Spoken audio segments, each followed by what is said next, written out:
Hold on. Oh, I messed up. Uh-oh. You forgot. What did you do? You forgot press I forgot to hit our microphones. Mm. Okay, so Oh, let's you're try mute. that again. So, hello everyone. Hey. I'm Stephanie. I'm the community manager of Clever Endeavor. Yep, that's where we work. Today I'm joined by Eve. I'm gonna make the same joke I made. Do it. It was good. Hi, I'm Eve, and I'm leaving. It was really nice We all talking to laughed you. hardly the first time. But yeah, I'm until the end of the day, I am marketing manager and producer at Clever Endeavor Games.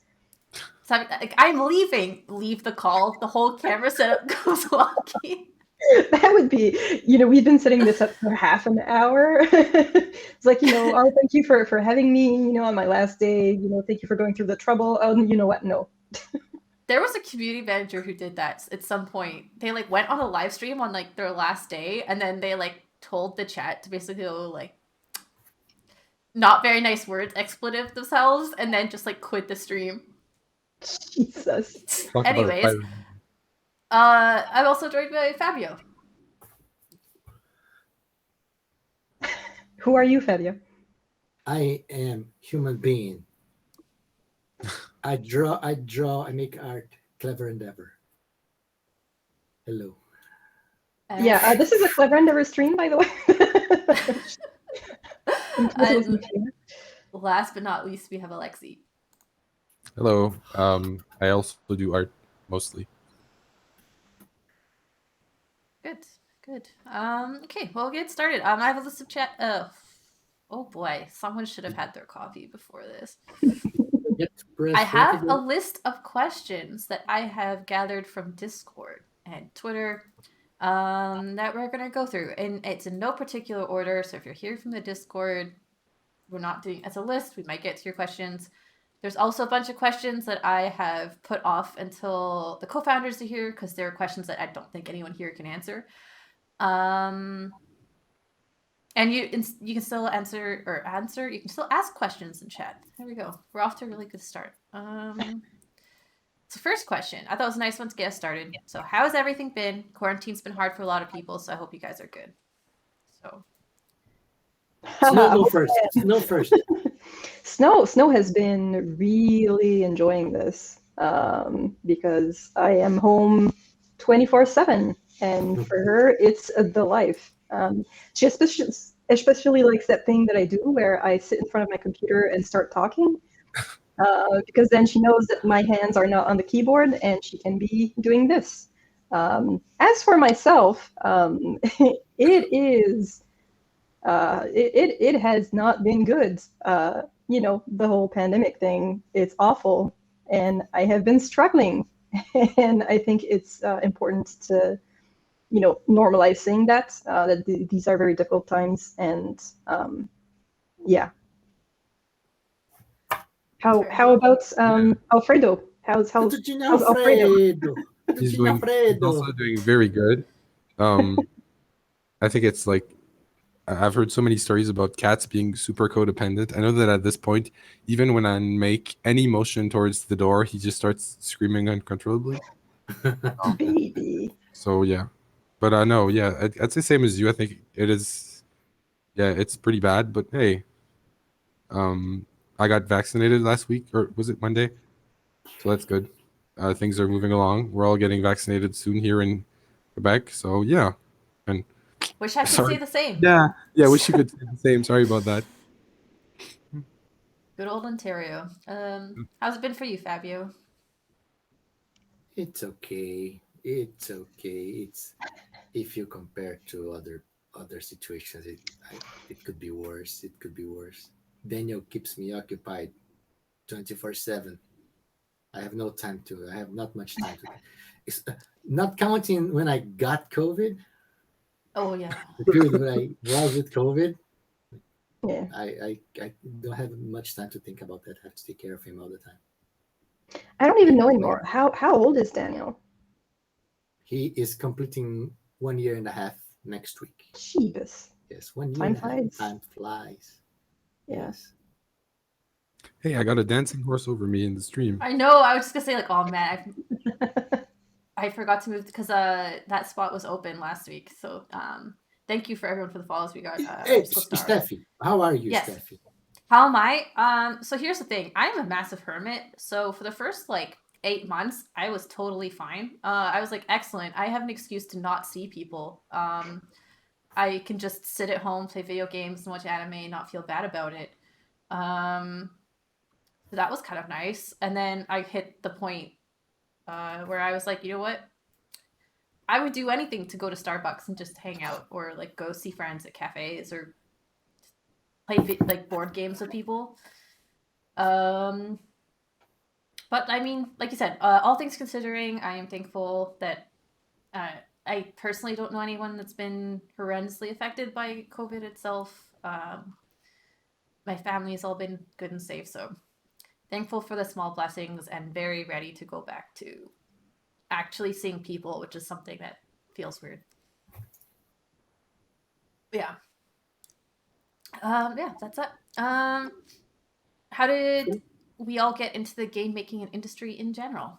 I thought it was another nice way to get to know folks who've maybe not been in the stream that much. Let's start with Alexi this time, who is having a fun time with the cat. Yeah, I'm doing a balancing act. So I've been making games for a very, very long time. I remember with the extent. Oh, he wants to go. Okay. Ciao. I love you too. So yeah, I've been making games for a very long time. When I was a kid, it was like a Game Maker, which I believe is called Construct now. RPG Maker, that fun small stuff. And then at some point, I'd say like 11 years ago, I found Unity when it was still like a tiny app, and yeah, I've just been making stuff ever since. Found a bunch of odd jobs that all related to 3D, and yeah, eventually here I am, right? I can't remember. Did you go to? You went to school? Oh yeah. I forgot about my own existence. Yeah, I did. I have a bachelor's. Graduated a year ago, I think. Yeah. Bachelor's in game development. Yeah. Game development. Yeah. Cool. Fabio, how'd you get into game making and the industry? Yes, by luck. I never thought I was going to make games ever. I just do art. I always worked with art related jobs. And once I got here, once I got to Canada, I was lucky enough to work in a game company. That's how I started at Gameloft. 3 years later, I saw the position in AskClevEndeav, and I said, "Well, that's a place I really want to work." I sent a video asking for them to please hire me. They did, and I'm here now. It was a very good video. Thank you. So yeah, like if like it's I think it's a little bit the opposite of Alexi, which seems to be something that he always wanted to do. Like it seems to me that he always knew that he was going to work in games. I just ended up in games. So I'm loving it. It's insane. It looks like magic when I do something and then I see it inside a game. I think, what? I drew that thing. It's in a video game now. It's crazy. Yeah. And then Eve. So I didn't study to go in games. Like my favorite streamer, Northern Lion, I am a bio major. Go figure. I got into games, I would say primarily through being terminally online. So I've always been very involved in online communities. And somewhere around, I think it was like 2015 or something, I got very involved in a community on Twitch that was centered around discussions of game design and player experience. And that got me really interested in games as a medium for representation and experiences in general. So around that time, I started looking for social media management and community management jobs. There are a couple of contracts before AskClevEndeav, but this was my first kind of permanent contract in games. How about you, Steph? Also kind of by accident. In that I went to school, I got a bachelor in business with a focus on marketing, and then I just basically took whatever jobs I was given because entry level jobs in any industry is extremely hard. So I started off with a comms internship that turned into this tiny, tiny, like 4-person web development company. So I was doing web development and social media. And then I hated it there, where I was so desperate to leave. I was like, I'll take anything. And I found out that there was like a local gaming scene in Toronto, developers and stuff.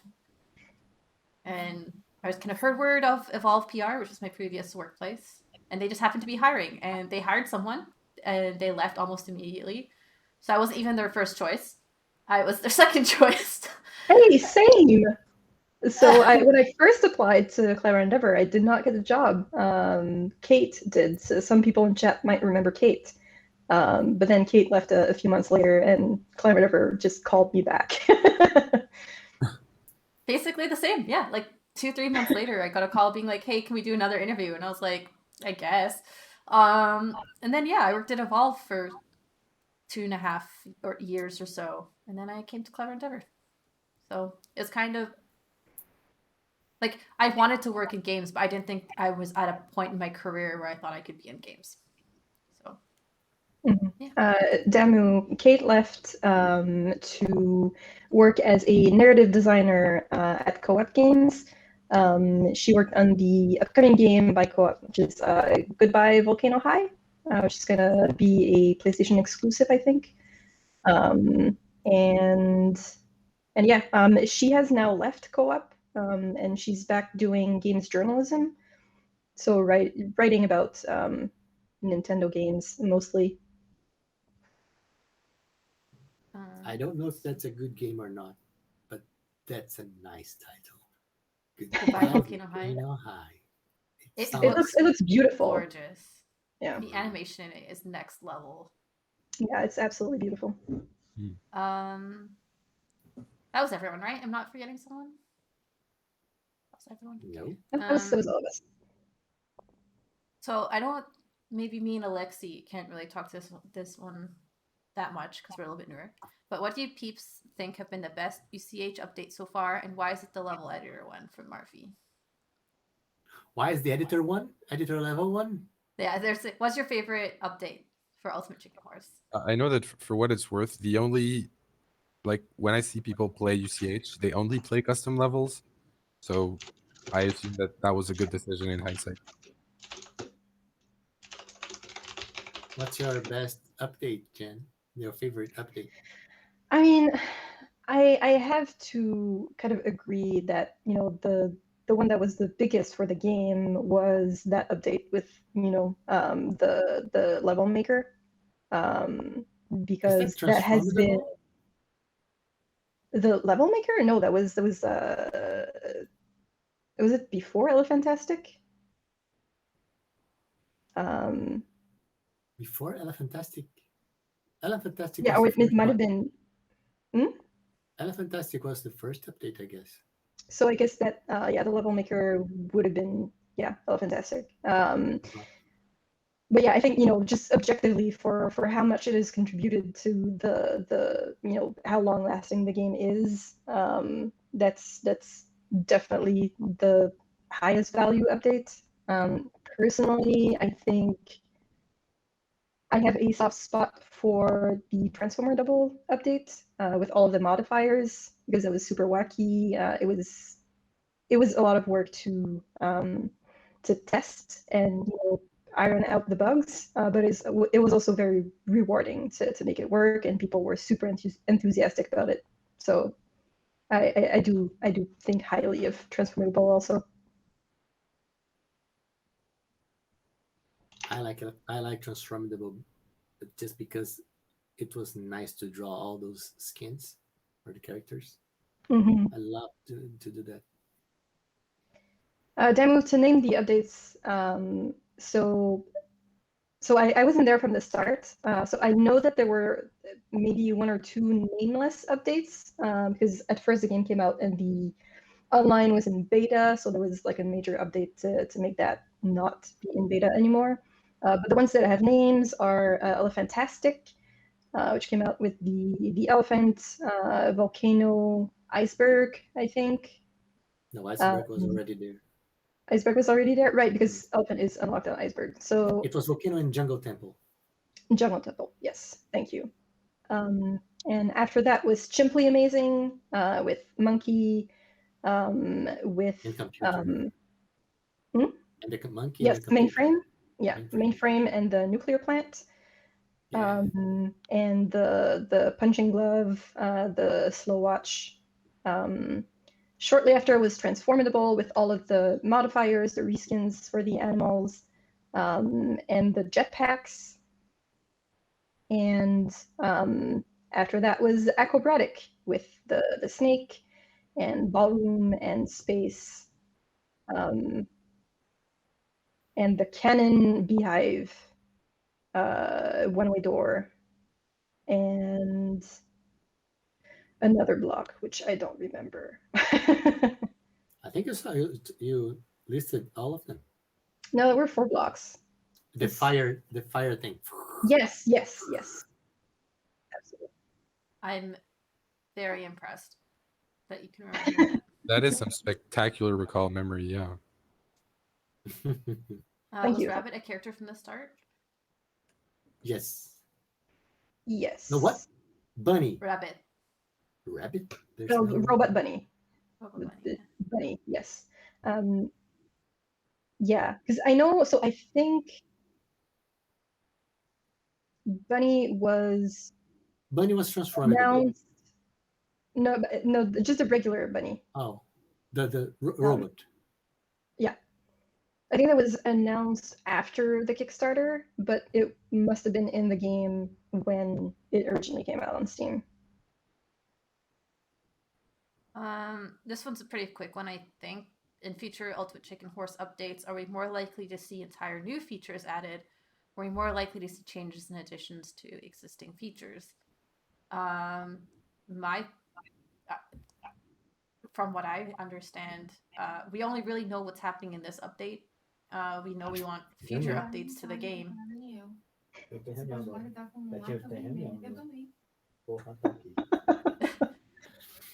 If anyone in chat speaks Portuguese. Sorry, they called from the daycare. Daniel got something, and I'll have to pick him up. Oh no! Oh no. Okay. Okay, do we want to take a small break so that Steph can rearrange the images? The screens, yes. Let me do a BRB screen. All right. I'll try to get back as soon as possible. Okay, no worries though. Yeah, no worries. All right. Be safe. All right. See you, you, everyone. Fabio. We all BRB. Ooh. Ooh. I have a BRB screen. If I want to get back to the stream, is it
Okay, I think we are back. I think we're good.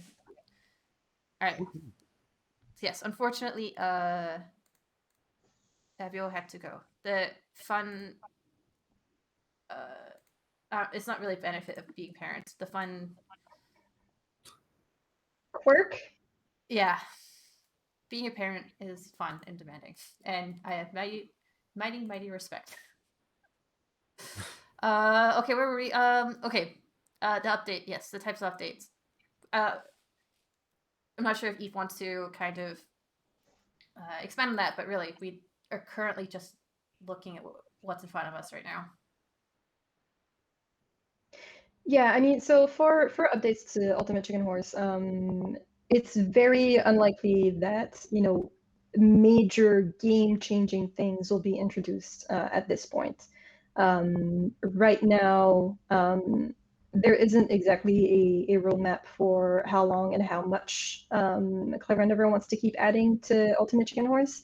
But what we are mostly focusing on is, you know, basically the easy things that tend to make the community happy, which is new characters and new levels, maybe new items. But yeah, in terms of like major changes, I think, you know, ClevEndeav is pretty much done with that. Except, you know, right now what is going on is that we've outsourced work to get the server migration to happen. We had to change the server solution for a number of reasons.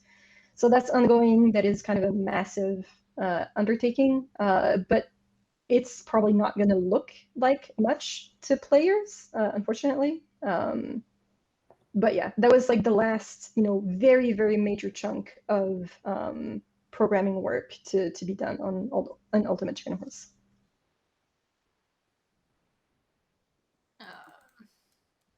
All right, that's it. I guess this is kind of timely. I think it was actually from Twitter, so they might not be in the Discord to see this, but do all animals have a unique hitbox? And if so, who has the largest and who has the smallest? I know this has been a contentious thing on the Discord. I will just say they're all the same, but I know Eve has the most knowledge and can speak to it a little bit more because she actually did the research. I mean, so the fact is that animals are literally all clones of each other. So, you know, the way it has been made is basically the first character was put in the game, and then every character afterwards has been basically copy pasted from that first character and renamed, so that they're not just like, you know, chicken 2, but they're, you know, actually horse or whatever. Which animal has the most honest hitbox is a very different question, though. So the hitbox is all the same for the animals, but then, you know, some of the animals are closer to a rectangular shape than others. So, you know, for example, the ones that are probably like closest to the actual rectangle of colliders would be chicken and sheep. And then you have some outliers. The one that I really like is squirrel, because when squirrel is running, the hitbox is on the tail, which is the part that is up and vertical, and then the rest of the body on the ground is just, you know, animation. Elephant is very far from fitting in the hitbox. So that's a big difference. I understand that was a fair bit of internal discourse when Elephant was to be added, right? From what I've heard, so I wasn't there. I think it's I don't know where the idea for Elephant came from, but yeah, Kyler was working on it, and I think that Richard was strongly feeling like Elephant was just too big for the hitbox, and Kyler's feeling was like, eh, and just did it anyway. And I mean, people do play with Elephant, so, you know, as long, like, if you play the same character all the time, then you know, you gain a good understanding of where the hitbox actually is in the animation. But yeah, Elephant is a little bit misleading. Really quick, when did The Mighty Frog, aka Alexi, joined Clever Endeavor. I don't know that I was a Mighty Frog. It was we're closing in on my work birthday actually. Wait, let me go take a look at my little employee page. I think it's May 25th. So that's 1 year almost. Yep. Mm. Next question: did you guys ever think about funding tournaments? This is more of a question for Eve while she's here. So it's not something that I have done a lot. Part of that is that actually making competitions or contests or whatever for money is a little more complicated in Quebec because of local laws. So the one time that we did kind of officially have a UCH tournament going on was actually with Loto Quebec, which is the provincial entity that is responsible for lottery stuff and everything that is like a chance game and monetary prizes and whatnot. So they had a tournament going on that we participated in, and that was with prizes. But yeah, other than that, it hasn't been. So we wouldn't necessarily be opposed. But I wouldn't necessarily be opposed to doing tournaments where there's swag to win. So say some UCH shirts or whatever. But I did not go down that rabbit hole because it's just I organized one tournament for 8 streamers the one time, and it was intense to just get everyone to be there at the same time.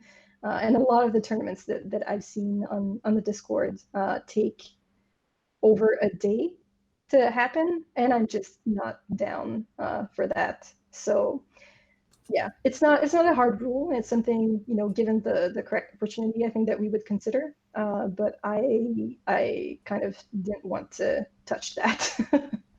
It's really funny. Like anywhere else in Canada, there's like the roll up the rim or any contest like McDonald's, and it's like except Quebec. Yeah, it's always except Quebec. Always in the fine print, right? That's always like the first or the last thing when you have rewards. Only applicable outside of Quebec. Yeah. Well, and like you said, I organized a charity tournament for Rocket League, and that was just for funsies, and it was hell. It was a lot. It was a lot. And Alexa, you are frozen. Can you turn off your camera and turn it back on? Yes, of course. See if that fixes it. There we go. You're moving now. Awesome. It's just a Google thing. It's a Google thing again. Okay, no, that works. And then from Terry we had, will Steam get more UCH emotes so I can use the points for good or background?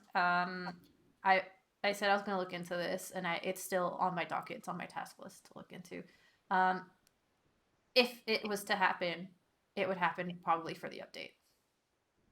Yes, so it is actually on the docket of things to consider because right now it's a little, because we're juggling 2 projects at the same time. But there has been a conversation of doing that and actually having Fabio make pretty special assets for the Steam store, and we would like to try to time that with the update, but it's not necessary to wait for a game update to do that.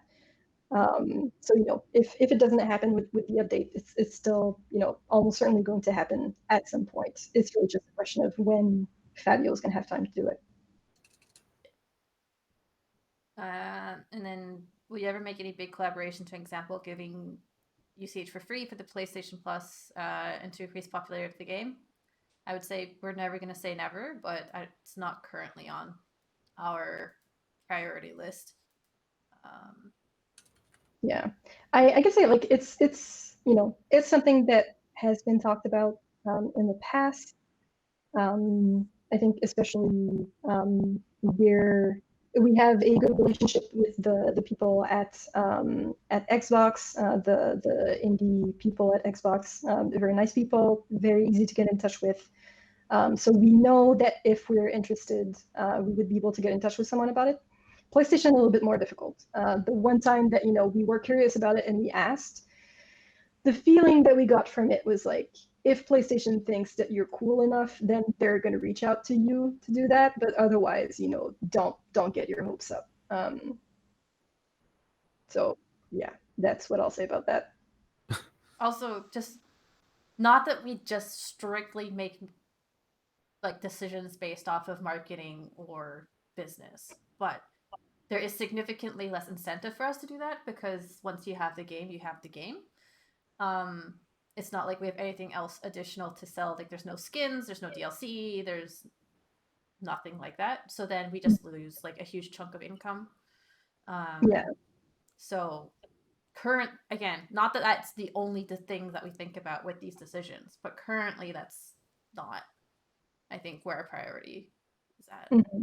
Yeah, and when we've discussed it, it's been more from a point of view of if we see eventually that the servers are drying up, then there's a much bigger incentive to join one of those programs because that just boosts the servers for basically everyone in the ecosystem. But we haven't reached a point where there's a dire need for that. And will be there any every form of ranked added possibility? I'm gonna say probably not, just because that's a lot of work and rework to the game. I think that would be something that if we were to ever consider an Ultimate Chicken Horse 2, it's something we would consider. Not even put in, something we consider, because those kinds of things take a lot of effort to code. And any ideas for sponsored characters? We have tons of ideas. The idea of having those in the game, it's just a lot of effort that we're currently not.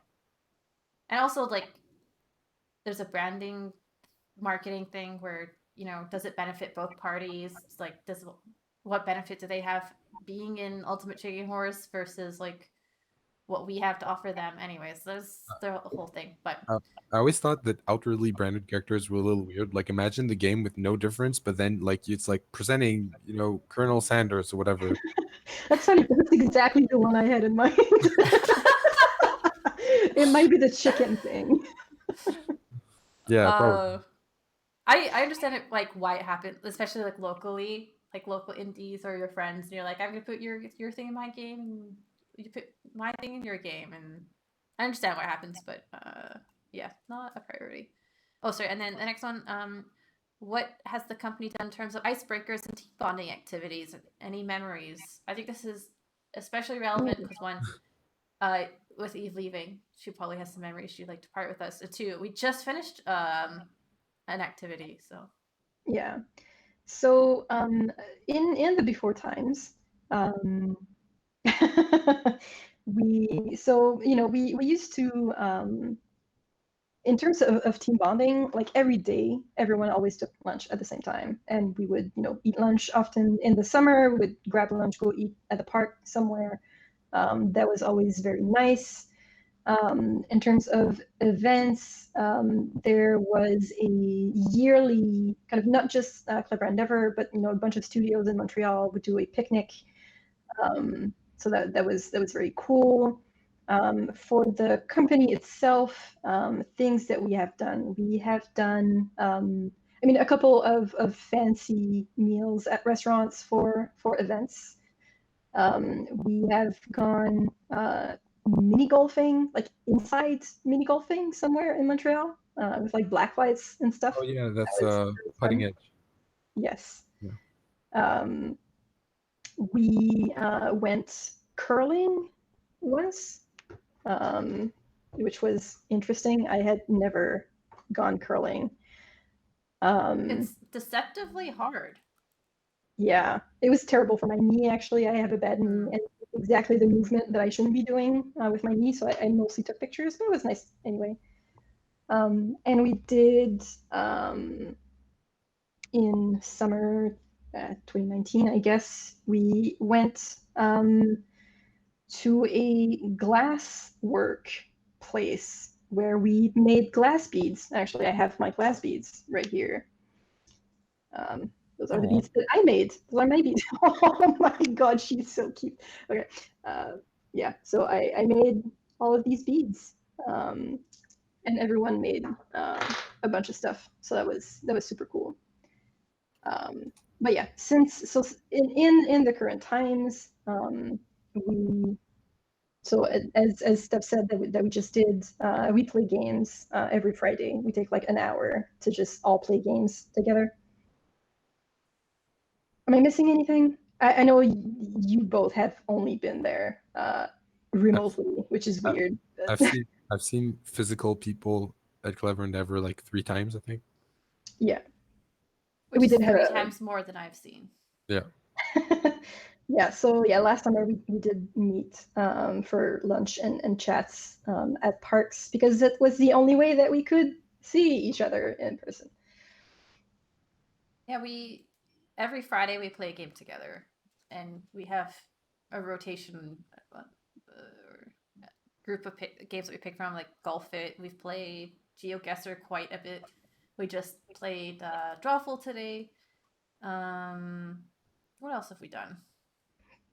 Oh, what's Mysterium? Yes. Yeah. Mysterium's good fun.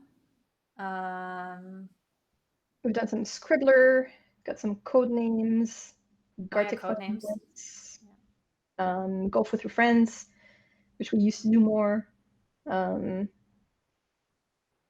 Yeah. We actually very rarely play Ultimate Chicken Wars. we choose to do something else. I mean, to start with, we're a team of 7, so that complicates things a little bit. But yeah, last time we played UCH as a team was the day Steph joined. And I think Eve was the best player. Potentially, yes. I think that myself and the co-founders and also Fabio at this point, I think we've all reached a point where like we're probably pretty much at the same level. I think the co-founders have like a couple more tricks up their sleeves, but like when we're just party gaming, then hubris for coins and whatever kind of equilibrates the thing. So it's hard to tell.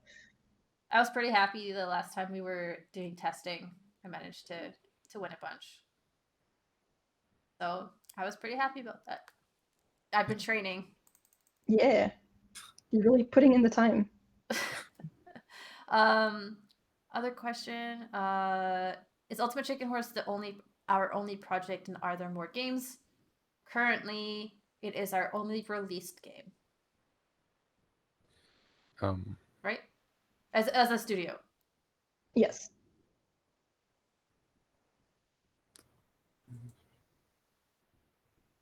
I mean, so there is another project in the work right now.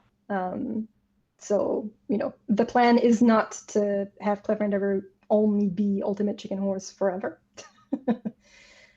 But yeah, that's what we have on the portfolio. Alexi, we're frozen again. Yeah, I keep being frozen. And I thought having a Wi-Fi hotspot would be good. Yeah, I don't know. It's funny. I see you. Oh, you know what? Like, I think it might be mine. Because Yeah. yours occasionally catches as well. Which case, I am sorry. Nothing I can really do about that. Oh, that's okay. I'll just. This one made me laugh. What are the chances our next game involves cheese? I'll involve as much cheese as I can. and for what it's worth, that's a promise. and for what it's worth, any details on the new project, I think the one thing that I can say on my end is that I have not actually opened the Ultimate Chicken Horse Unity project in the year that I've been here. So I'm working full time on making sure that there is cheese in the next project. Yeah, like the only details that we've really shared is it is not Ultimate Chicken Horse 2. That's basically all we've shared so far. And I guess we're saying there's a high likelihood that there may be cheese in the next game.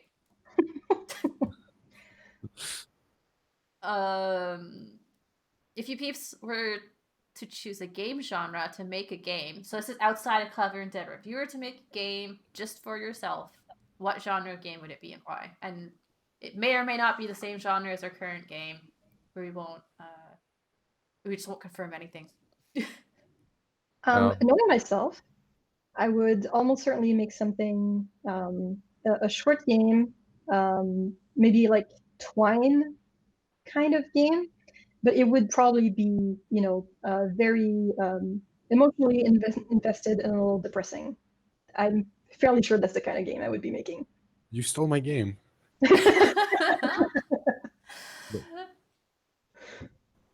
Same for you, Alexi? Like a maybe, narrative. Yeah, maybe with more 3D though, since that is what I do on a daily basis. But yeah, sensibly the same thing, I'd say. Something I've thought about is I really, really like the Where in Time is Carmen Sandiego game. And I've always wanted to, not always, recently in the last couple of years, I've been like, man, we need more fun educational games. And I think it'd be really cool. Be pretty easy to make games that are like that, but more concentrated on specific locations.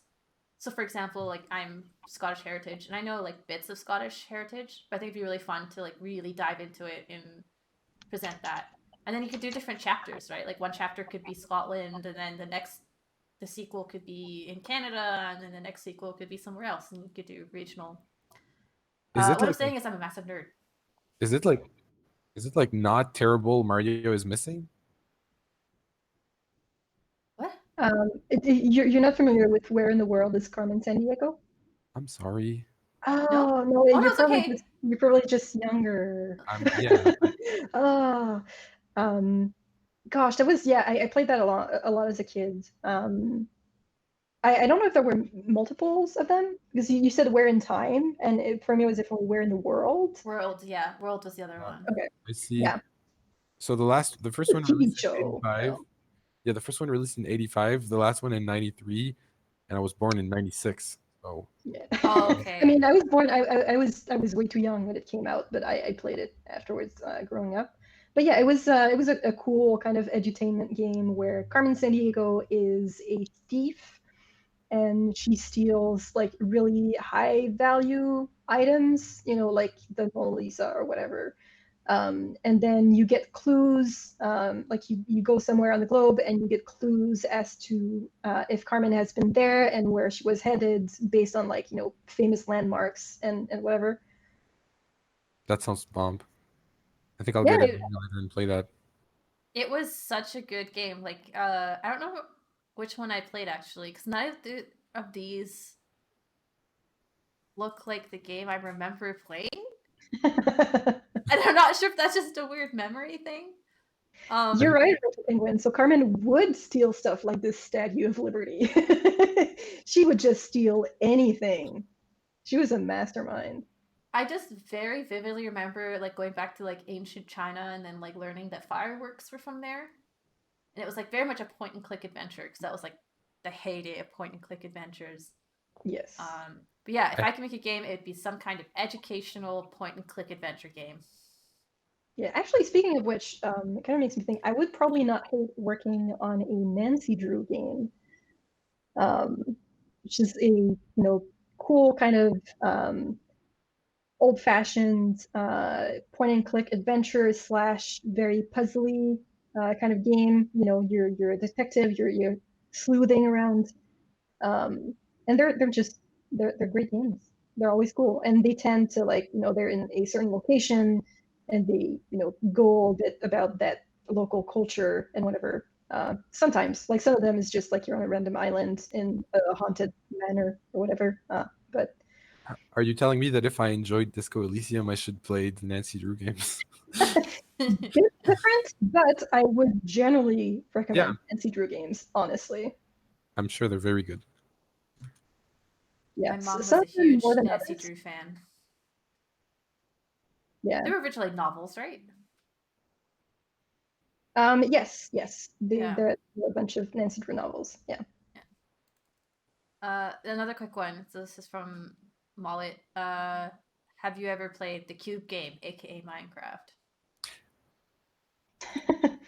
I mean, so if the question is about Minecraft, I have played Minecraft, but really not that much. I played it like, I don't know, maybe like 20 hours on PC and about the same on Switch. I wasn't there in the big wave. I also never really had like a group of people to play Minecraft with. So I tend to just run out of inspiration. I know that Minecraft hit me like a ton of bricks. I was in, what's the equivalent? Like, I guess like middle school, and I got my mom to get me an account when the only thing that you could do with that was like change the way the character looked before everything else, like the old Minecraft days. So to see it grow this big was kind of nice. I did play the cube though. I was a big fan of the Yogscast way back. Like, I watched the whole Shadow of Israel series. So I bought Minecraft thinking that there was like NPCs and like narrative in the game, which I have come to learn a lot of people bought the game for that specific reason.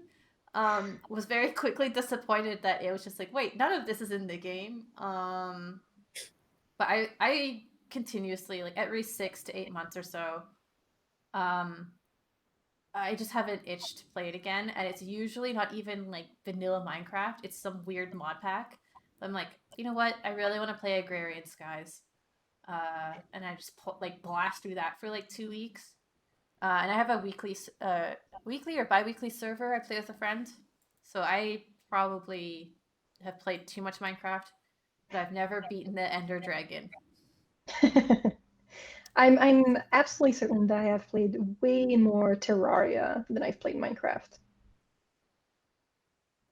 That is fair.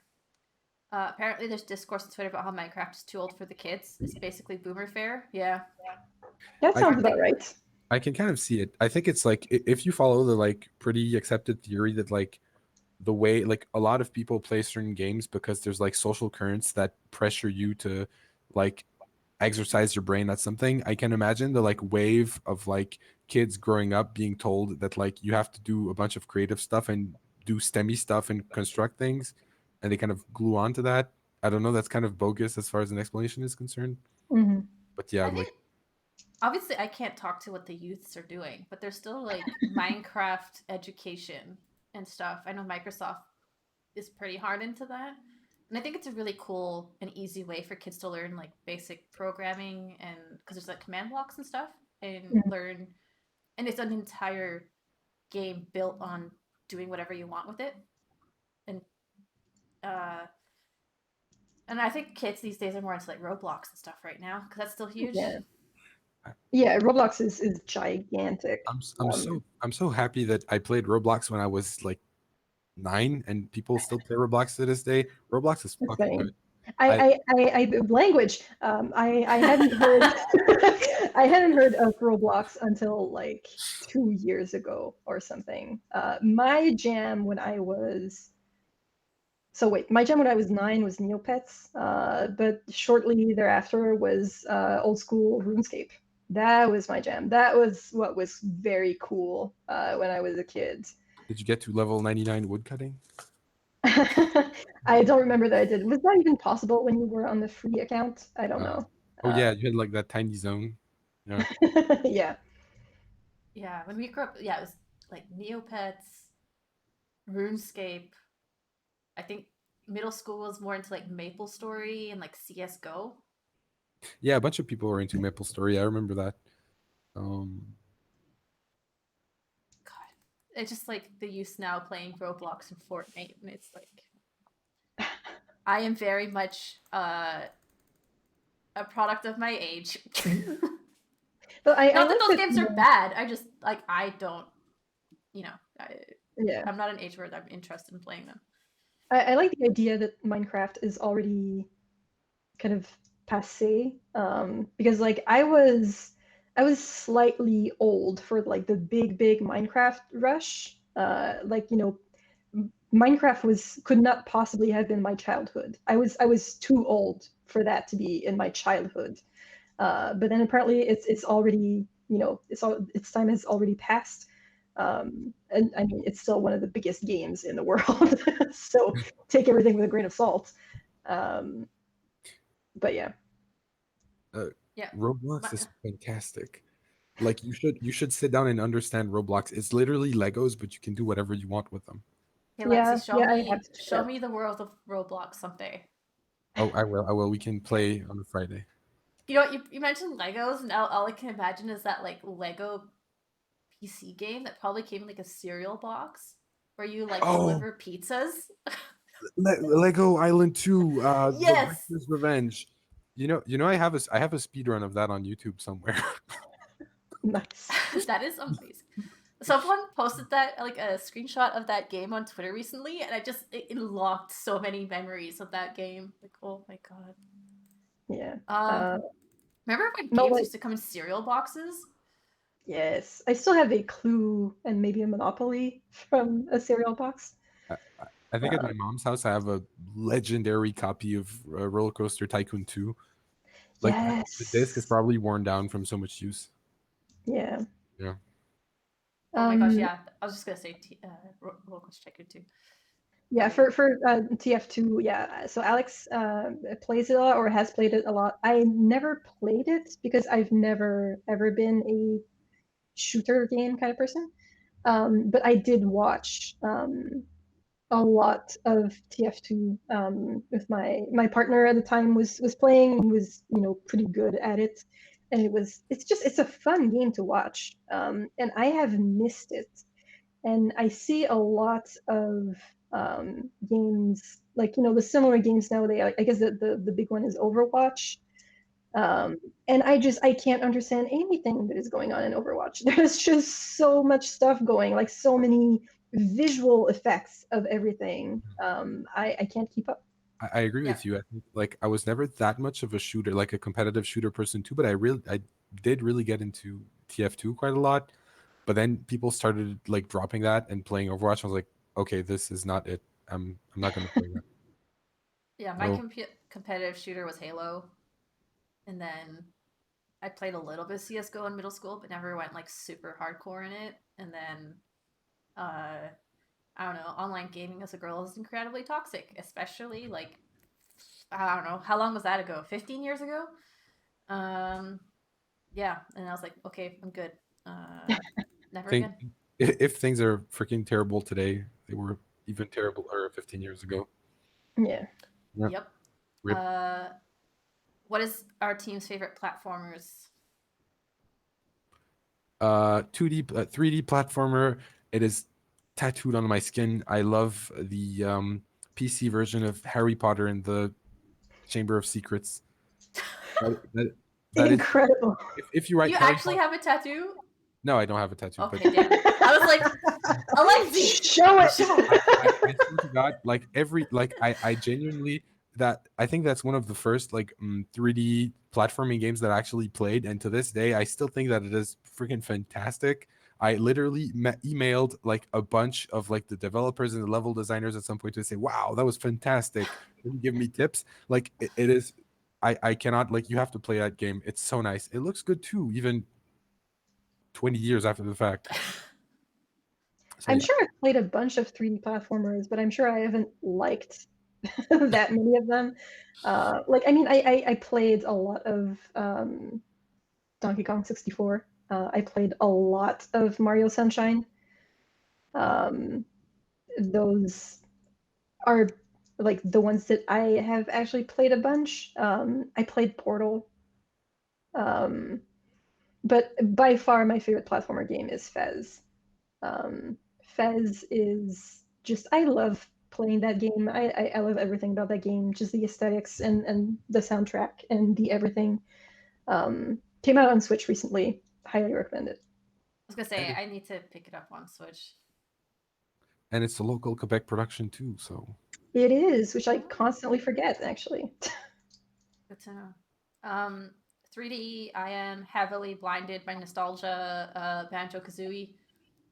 I don't think you can see them. I have a couple of them behind me in model form. Replayed them, and they're still good. I think there are games that are very hard to pick up now, but again, heavily blinded by nostalgia.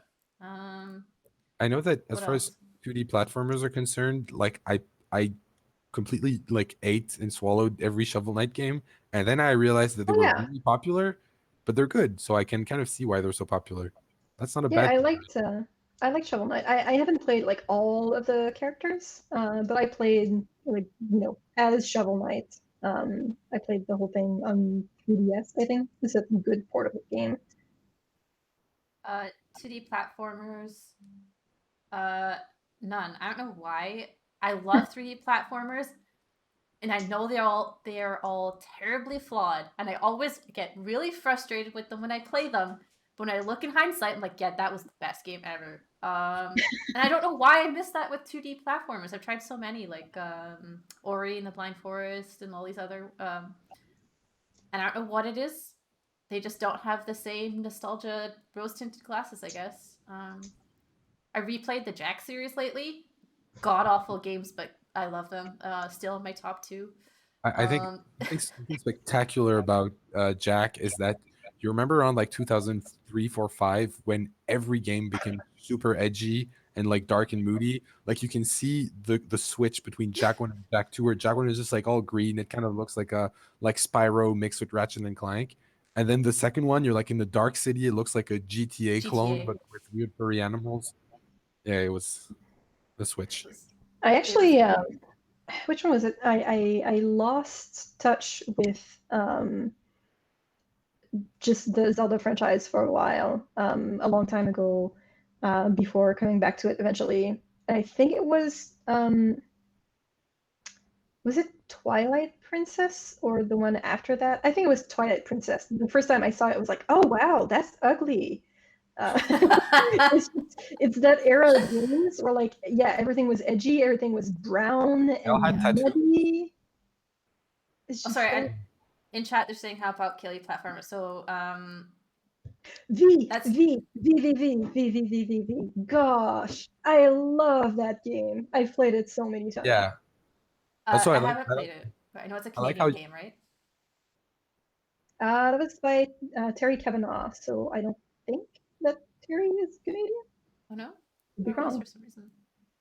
I like how you saying excitedly VVV also is conveniently the name of the game, so you're good. Yes.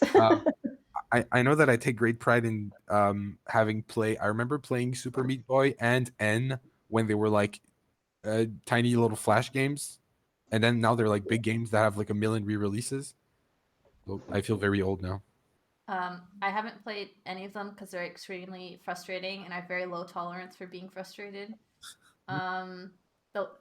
But since we're talking about 2D platformers, I have thought of a couple that I like, and it's going to very much prove that I am biased towards nostalgia, which is Super Mario 3 and Sonic 2. I know I that played Sonic a bunch. Yeah. my first console was a secondhand Xbox 360 that I got at like 15, I think, from a friend. Wow. So I was super late to console games.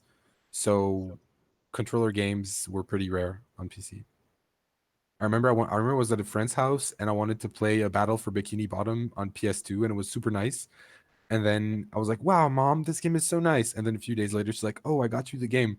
And on PC, it's a completely different game. It's like a point and click adventure, which was still fun, but it's kind of weird how like a few years ago they made different versions for PC and consoles, Yeah. different target markets, I guess. I'm seeing if there's anything else that we really want to. Jen, do any of those questions that I have really speak to you and you'd like to answer? Let me see. Mm, mm, mm. I don't know. Let's take the knife fight one because it's nice and silly. So if a crab and a snake had a knife fight, who would win and why? Um, I mean, I feel like the answer is extremely obvious. The crab actually has many more limbs and therefore they can hold that many more knives. So I the also snake feel like has no chance. crab has the aggression. Yes. I mean, some snakes are a little spicy, you know. A little, but mostly when they're hungry. I think they're more defensive, whereas a crab will go out of their way to just mess you up. Plus, there is recorded footage of a crab holding a knife, so There is. yeah, just right there with a knife, and you're good to go.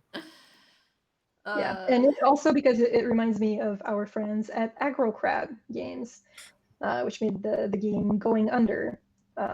They are cool people, and they have a cool business name and logo, which is a little cute crab holding a knife. I wish I had my aggro crab hat. Aggro cap? I don't know. Whatever. It's very cute. I should have grabbed it. Yeah. Anyways, that's the top of the hour. We can keep chatting if we really want to. I mean, me and Eve don't really have much else to do. I know Alexi actually has real work to work on. Hey, all work is real work. All the same. I mean, does anyone have a question specifically for me before I disappear forever? Yes. While we're waiting for a chat to either catch up or ask questions, I just want to say thank you, Jen. It's been a pleasure. Absolute pleasure. How was your time at ClevEndeav? It was, I'm going to say mostly good. I mean, if I want to leave, there's a reason, and that's personal. And it's actually not that personal, it's professional. So, the past few months have been harder for me just because I was more and more realizing that it's not what I wanted. So as people might know, I've started going more towards project management and production stuff, and I just haven't felt like I was in the right place to be learning that. Basically, I think that the needs were too great for what I was prepared for at this time. But other than that, I'm going away from ClevEndeav with a very, very strong feeling that I have worked exclusively with excellent humans. The people at this company are extremely great. I am very, very thankful for having had the opportunity to work with you guys and the rest of the team. And I'm also thankful for the fact that as I said earlier, it was my first long-term permanent position in games. So I am extremely grateful that the co-founders basically gave me that chance. And yeah, so I'm moving forward with a lot of love in my heart. I am so thankful that you're here to do all of the groundwork for me so I can just take all of the glory.